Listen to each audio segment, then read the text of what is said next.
Let's hope this game is better. Would it be funny if it was Hot 6X? Thank you for that charity laughter. In the bottom left, choking in game number 2. He needs to come back here. His ID is Slayer's YugiOh.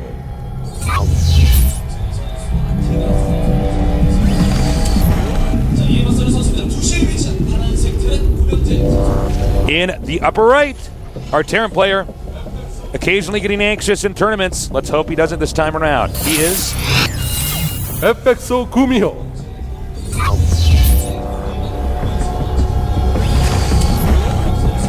All right. Antigua Shipyard. Yeah, don't quite know what to expect. What's your here. bet, Tasteless? Will we see Reactor to Hellion opening by GuMiho? Yep, I would say so, yeah. Yeah, I would say so. Why not? But you know, last game, great map for Reactor to Hellion. And you chose not to go Reactor to Hellion. You made a reactor in a factory, then went Marine Siege. Now, if I was playing as bad as YugiOh, to be totally honest, and I am being completely honest, I'm not just saying that like to be totally honest as a filler statement, I would cheese this game. Yeah, I would not actually play. I'd be like, whoa, I am a mess. I am going to take a bet. Yeah.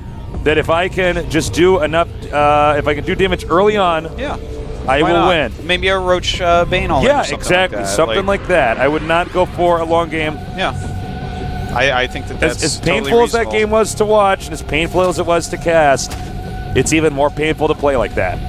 But you know, in game 1, YugiOh played a lot better. So, love to see if he has that in him once again. All right. So, just very standard openings by both players, as we see here. And you know, we're gonna have to wait a little bit. There'll be some downtime here. And yeah, I mean it's gonna be it for the time being. What is the worst game you've ever played in a tournament? Worst game I ever played in a tournament. Not counting games at which were played at 5 a.m. in latency. No, I'm talking about like at a live tournament. Okay, at Atlanta. Because everybody will play bad in an online tournament. Because those were most of what we had to play in back then. A live tournament. Give me a minute here. Here's mine. Right. It was 2005. It was against my brother, and you know we found out we were going to play against each other. Yeah. I mean, a lot of people know the story. By the way, as you can see, both these guys not having very good records here in Antigua Shipyard, so can't factor that too much in who's going to be a favorite here. And I had actually, well, it looks like this Marine will not get away. Uh-oh, and there's even a third one and a fourth one.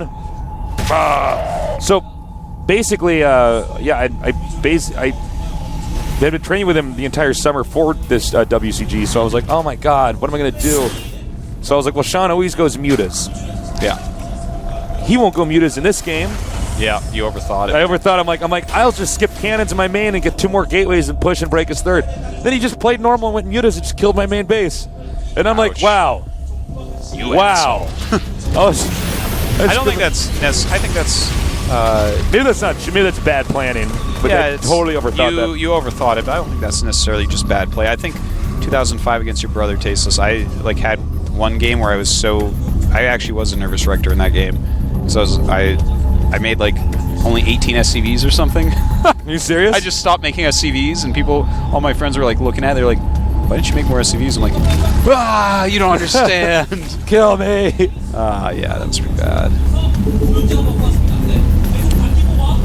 All right, so we do have GuMiho going for Banshee Hellion with Reactor. Yeah. Pretty cool opener. I am liking people mixing in a few more Banshees against Zerg. The fear of the Banshee is pretty real in this matchup. You know, you can harass lightly with it. It's going to do very well against any roaches. Yeah. And it's going to delay a third base very well. If they go roaches to try to take that third, guess what stops? It's still the Banshee. That's what. Thanks for asking. Thanks for answering. And in fact, GuMiho is going to take a very quick third base off this. So it's a little bit greedy once again because GuMiho likes that style. But you know he's kind of safe. If he sees it all coming ahead of time, he can make things very uncomfortable for YugiOh. All right, so as you can see here, the links. Oh no, not even lifting! I can't believe this. This is one of the rustier series I've casted in a while. I feel like Nesty put me in his time machine and sent me back to GSL Season 3 or 4. Like, that's like a year ago. Maybe. I mean, I'm just so surprised by this series. You know, oh, wait a minute. Okay. What's up? He was making 2 Vikings for a moment, but he canceled one. I was like really excited to see him go Vikings. Yeah. Against Zerg. Like, you don't really see that because, well, like, you know, it's not particularly good. Yeah. But I was excited for it. I love to see new things. I love to see things that shouldn't work be played out in the GSL so that I can either be like, yeah, of course that didn't work, or conversely, oh, wow, this is cool. Yeah, what did we learn here today, guys? Yeah. All right, so Terran and Zerg both taking a third right away here. Looks like that creep tumor just barely finishing in time. Now he's got to be careful with the roaches. Yeah. The Banshee can just chase back the roaches with ease. Oh, absolutely. He's going to have to bring some queens out. Don't forget, Hellions can actually kite roaches as well. They just don't kill roaches quickly, so it's sort of counterintuitive to ever go for a situation where you're kiting roaches, but still, with the Banshee there, they actually have that luxury. Now here comes the Queen. Yeah, unfortunately, that Banshee's already damaged, so the Queen would beat it in a fight, and it does have to withdraw. But at the same time, you know, he's getting his third up very quickly. GuMiho's third base is finished. So he's starting to look much better now. And in fact, going double eBay right now, GuMiho's greed does continue, but he might be all right with it.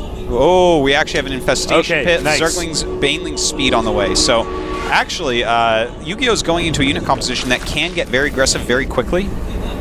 And in this scenario, against something like what he's playing against from GuMiho would have to kind of know ahead of time and prepare very well to stop this, because off of very few units, he has gone for not just 3 bases, but also suddenly a lot of tech and 2 eBay. So, I mean, he's spending a lot of money preparing for a very long game.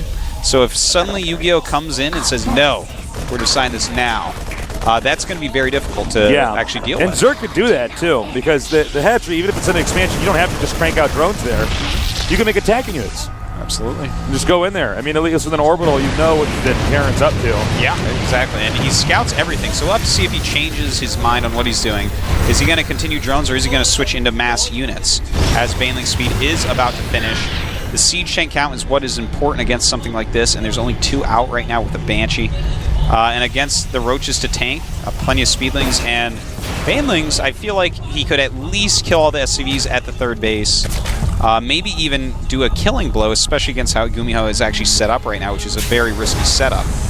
But instead, he is droning up and getting ready for his infestors. So, which is, that's his choice, absolutely. He's, he may be a little bit nervous of switching up his game plan right now. His game plan might have been, all right, 3 bases, get infestors, go hive, which is what he's doing right now. And to switch that up when you've already been playing bad sometimes is a terrible choice, even if another strategy presents itself that may be better. Yeah. Well said, Artosis. Thank you, Tasis. No problem, Artosis. So we have... You're the best, Tasis. Oh, no, that's you. That's you. You're confused. So the Viking continue to just fly around the map. The Spire, now that it's started up, that Viking has to do its job, clean up everything else that it can, and then leave. Go back home. Probably guard the third or the main. Use that as an additional turret. Yeah, actually, he's starting to make a few more Vikings here, and this is actually somewhat smart because Yu-Gi-Oh looks like he's just going right into Broodlords off 3 base. Broodlord Infestor. He's trying to preempt that. And the fungal growths will allow this to be dealt with. Ooh, the Queen goes down. Nice job. So as you can see, the Viking continue to pick up a few Overlords here. Yeah, that Viking is just kicking ass. Yeah, it really is. I like how he lands with it to kill off some Zerglings as well. It's just a really nice way to control the map a bit. Okay. That was close. We gotta calm down, Tasis. All right. He's continuing to move out and do a pretty good job.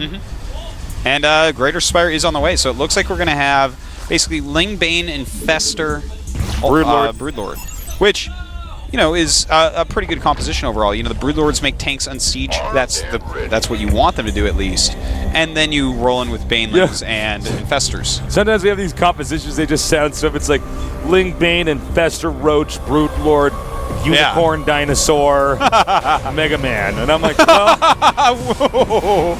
I'm like, that's a pretty complex combination. Yeah. Sometimes it is. You know, I'm a little bit nervous as far as gas goes for YugiOh here. Is he going to have enough gas to have Corruptors and Broodlords off of so few bases? He is double expanding from here. We'll have to see how he does with that. And triple expanding. Wow, he's just taking the entire map. He's putting a clock on GuMiho right now. I kind of like that. Yeah, and GuMiho has to do something pretty quickly here because this is a pretty bold move. Yeah, to clarify, basically, GuMiho's like, all right, I'll just kill this one. Ooh, I mean, that's one of the great reasons that you can take multiple bases, but actually he's already killed the rock, so he gets in there in time. Nice. Beautiful move by YugiOh. Oh, Corruptors now going to be able to chase down this medevac. Yeah. Oh, but they don't. Okay. And you know what? Ooh. Moving right through here now. Moving out. Things are heating up. They are indeed. Kills off a lot of Overlords. Going to be hard to make any Broodlords that way. Now, GuMiho is doing a really good job of keeping that medevac over there alive, so he can run in at a different time to try to kill that base, and I think it's going to work like a charm. But I like the clock that has been put on him by YugiOh. Yeah, it's smart. It's really smart. He gets up to this unit composition that's very difficult to deal with, which is Infestor Broodlord very quickly, and then he expands massively. And GuMiho has a set amount of time to deal with this before the economy is too big. Once the Broodlords are out, it becomes very difficult to deal with. Very, very, very difficult. In fact, I don't even know if he really plans on using that hatchery that much. Uh-oh. In the meanwhile, though, GuMiho responded. Well, we do have an Ultralisk Cavern on the way. 5 broods, but ghosts are on the way as well, Tasteless. Well, can't use this expansion now. By the way, there's no real easy place from here after the 4th base for GuMiho to take. Sometimes you can just try to outlast the other player. Yeah. And especially if they're Terran. Terran oftentimes will discover that there's a point in time where it gets harder and harder and harder to expand. Yeah. And this is one of those maps where eventually you're like, well, where do I go after this? I mean, they can't have orbitals anywhere. I need planetaries, so they have to defend themselves. And now it's raining down Broodlords, doing a lot of damage to these SCVs. And basically, GuMiho is going to have to engage this or give up the planetary. I don't think GuMiho can afford to give up the planetary. Yeah, that's a slippery slope to let that die, indeed. And in fact, GuMiho just kind of waiting back, trying to get some more ghosts out. Right now, he does have 5 with 3 more on the way, and those are going to be so crucial. The drone count of his opponent is insane. We're going over 100 drones for YugiOh right now. Uh-oh, another drop over here at the upper left. Meanwhile, these Lynx trying to kill up these Marauders. Looks like there should be enough. Oh, snipe there on the Broodlords. Beautiful snipes going on, as well as some Vikings to drive them back. The Infestors trying to hold that ground, but do pull back. This is actually a really good job by both players in the center of the map right now. But this is getting hard for YugiOh to hold on. This push is coming, Tasteless.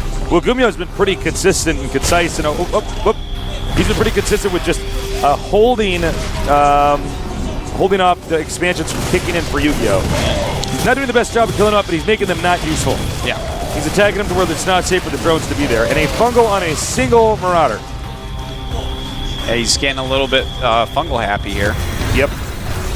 Well, all right, now we have Ultras coming out, Tasteless, as well as +3 melee attacks. So he's going to be able to deal a lot of damage, but there are already Marauders out. So this is making me a little bit scared that they aren't going to do all that much. And oh my god, he just ran some Banes into Destructible Rocks. Whoa. That's what happens when everything's on one haunt.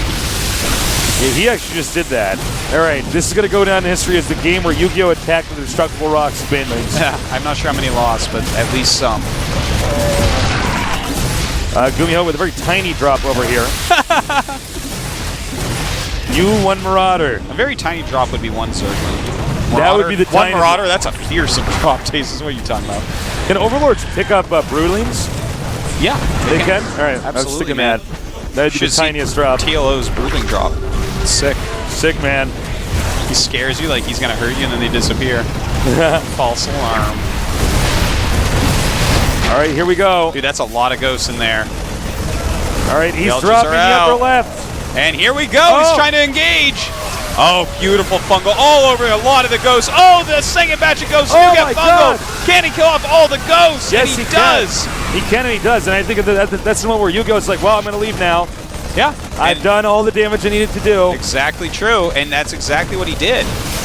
GuMiho does chase him down. He wants to kill these Ultras off if possible. You can micro against them very well with Marauders. Even though they don't slow them down anymore, you can still kite them. Yeah, well, with Sim, Marauders are just so fast. So the Roach is doing a ton of damage up here. I've got to say, I can't believe how many... Oh my god, there's so many... Changelings, if we can get a shot. If we get a shot of the middle expansion for Terran, the fourth base. Oh, start killing them. Okay, figured out. There were like actually so many changelings there. There was like 15 changelings in the middle. Yeah. Anyways, you know, I can't believe he got all those ghosts. Those ghosts were way too far forward for GuMiho. You got to wait till they overcommit just slightly and then start sniping. And getting them fungal and killing those ghosts off, that was such a crucial moment in the game. And now both the supplies are quite even. And, you know, the long-term units of GuMiho, a lot of them are gone now. All right, the lane's now driven back off. Really, GuMiho has to win this game before his fourth base runs out. That's the real timer right now. YugiOh actually doesn't have to do much except deny a fifth base. And by the way, there's a fifth base being taken to the center right. YugiOh damn better check that location because that's the only place that Terran could possibly expand to. Oh my God, that's a lot of changelings. Indeed, it is. All right, he's sending the changelings out, cleaning this up over here. YugiOh does not look like he's going to be losing expansion anytime soon. Yeah, I love that Baneling Burrow, by the way. It was so smart so that they didn't get targeted down. And, it does pick up just in time. I tell you, this game is actually looking pretty good so far. Well, it's much better than Game 2. Yeah, GuMiho is seeming like this unstoppable force in the center. Look at that. That is a lot of changes. You know, I've never really thought of this, but I guess if you actually get that many changelings, it's going to be hard for them to realize that, you know what I'm saying? Only look for one. If you have like 10 that go in there, and it's a game that's this hectic, you know. Yeah, you know, I'm actually surprised because he turned 13 Overlords into Overseers. What? Oh, yeah. Well, that's how he's getting all the changelings. I'm just like wondering. Oh, that must have been another mistake. That must have been another mistake. You'd never ever need 13 Overseers. Well, unless you want to do mass contaminate or something like that. Something, yeah. Oh my God, all these investors. And now run away. That's painful. You know, once again, YugiOh is falling apart a little bit. Well, I mean, that's kind of an understatement, but GuMiho still has to close this game out. Nice. Oh my. And, well, when Banelings die, they always explode, guys. Yeah.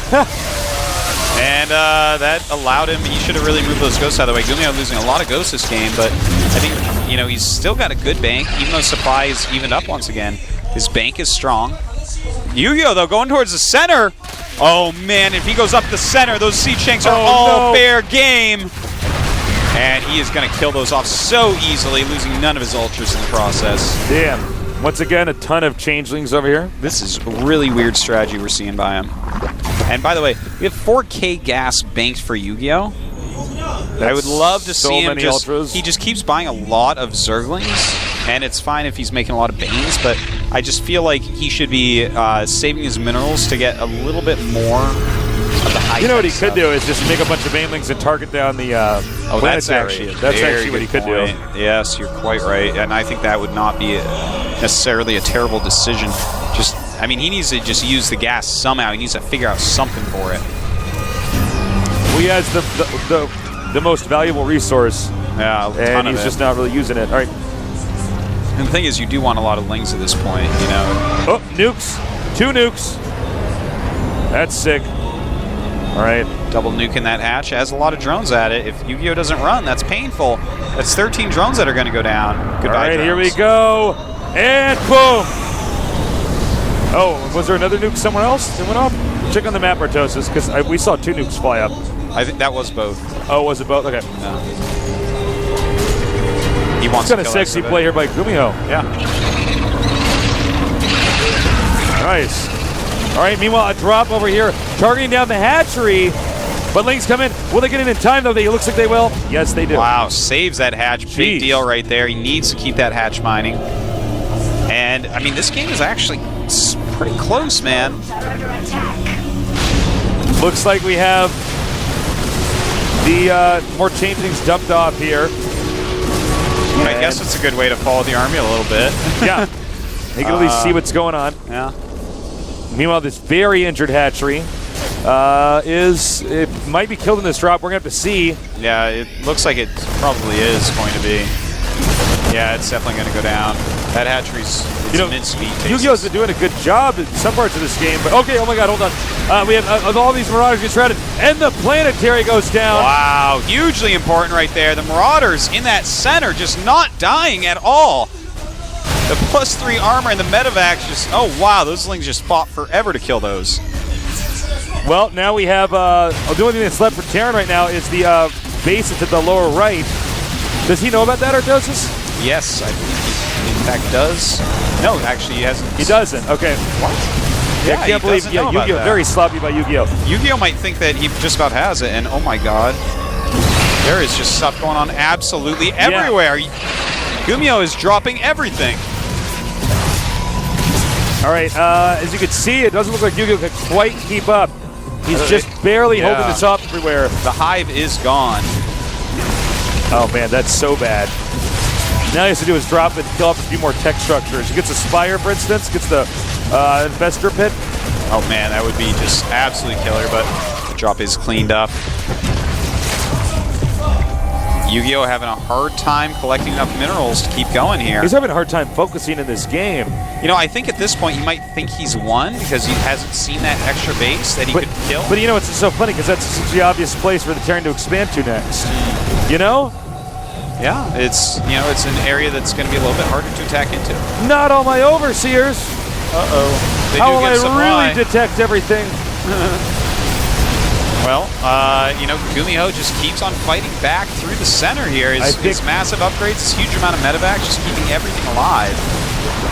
And here it comes. He's going to have to kill this all off. Does he actually have enough? It's hard to tell. It's underneath the medevacs. Oh my god, he actually does, yeah. But at the same time, YugiOh not scouting. Can't really utilize this army size. 4 units from Terran did end up cleaning all that up. Oh, really? Yeah, and the Overseer's finally going to go down. The mass changeling wars are going to come to an end, Tasis. I feel like this game should be called the Changeling Wars. Yeah. You know? Instead of like the Clone Wars. Everyone got it. We're all nerds here. All right, just making sure. Nerd check. And in this, seriously, right now, YugiOh is thinking, all right, it's scrappy, but I got him. I think I got him, but actually GuMiho is 60 supply up. And he's even taking another base up top. I think GuMiho probably bewildered that he's still in this game right now. You know, YugiOh is going to eventually just scout that other base. He's going to be like, where haven't I scouted there? And he's going to see that there's a base there and be like, uh-oh, this isn't good. Damn. All right, Liv set off. Cancels the planetary. Yeah, man. Losing all those Overseers was pretty bad, but he did. And now he's down in red supplies. Well, here's what's funny is you'd think you would have sent at least one of those changelings to the expansion at the center right. You know? Yeah. You would think you'd at least send one there. You send them en masse. If he knows, he wins. But he doesn't know because he didn't elect to ever find out. And he still doesn't know.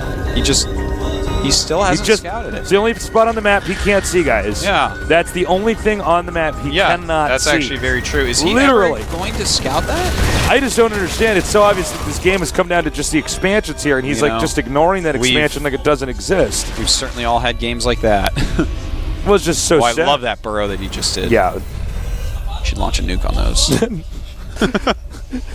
That'll get him to unburrow and run. Yeah, man. All right, he knows now. And now YugiOh's like, oh crap, I thought you weren't mining. This is bad. Yeah. Those Vikings causing a lot of problems still. We haven't seen any anti-air units for a long time out of Mr. GuMiho. First name you. Well, we have 7 mutas on the way now. Those unupgraded mutas, I don't know how well those are going to do against all the 3/3 ghosts and medevacs. All right, here we go. The ghost in the front. Very nice. Backs up, scans. Again, I think he just needs to go and get that expansion. I mean, there's a nuke here.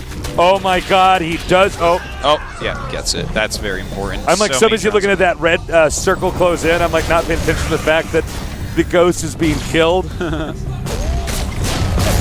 right, nice job here. Good job. I did kill a lot of Overseers here. YugiOh has over 6k gas. I would have loved to see maybe just a few more Infestors mixed in to help against these ghosts, perhaps. he's attacking, moving them around quite a bit, being a little bit sloppy at times. Uh-oh, here we go! A ton of Lings going around those ghosts, and he brings in his Overseers, but they get sniped! Beautiful! Yes, indeed. 144 supply to 84, YugiOh feeling this fall away after scouting that additional base. Well, I mean, It's a there are times when you lose because, you know, there was a little bit of luck. He did the perfect build to stop yours. Or, you know, this was just a game that was like he did not play well. He was not playing like he was in Code S. He was not playing like he was in Code A. And, I mean... He was playing like he was in Code just okay. Yeah. He was playing like he was in Code like ampersand. All right, here we go. Not enough. Not enough, yeah. And I think this is the killing blow. It is indeed 57 supply for YugiOh. It's normally about the supply he leaves on. Yep. So, goodbye, Hatchery. And I believe, yep, that should be GG. I mean, he has too many bases. GuMiho does. The 1-0 mutas have a hard time. I actually do understand GuMiho playing a very, very passive game. If you're a pro gamer, guys, and you're playing against somebody and you just keep not seeing the right army for what you're expecting, you go into overcautious mode because you're like, wait a minute, he's hiding something, something's going on here. Yeah. The truth is that that's not the case. Totally. Long distance Zerg mining right now. Against a Terran with 2 bases. If you contaminate a planetary, can it not attack? It can attack. It can used to attack. not be able to. All right. Those were the good old days. GG. I would contaminate that and attack, and they'd be like, ah. I'd be like, hey.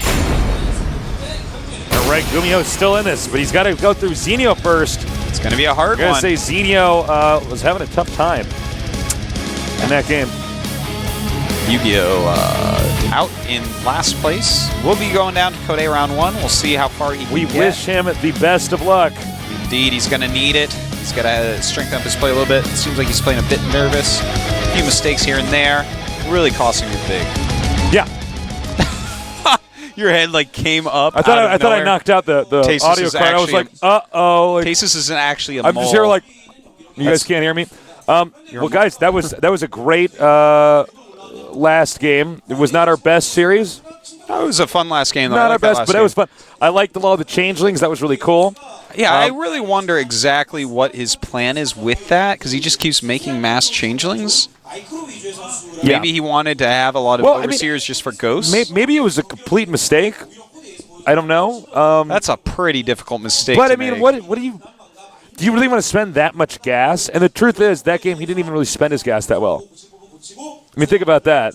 He like had 6K gas. Yeah, I mean, you may as well make them then, I guess. I don't know. Yeah, but I mean, there's so many other things you can do. It's a weird one. I don't know. Yeah, we'll figure it out later. All right, guys. That does it for now. We're going to take a 5-minute break, and when we get back, we're going to have our final best of 3. XENIO up against GuMiho. So please stay tuned. This is the GSL Code S.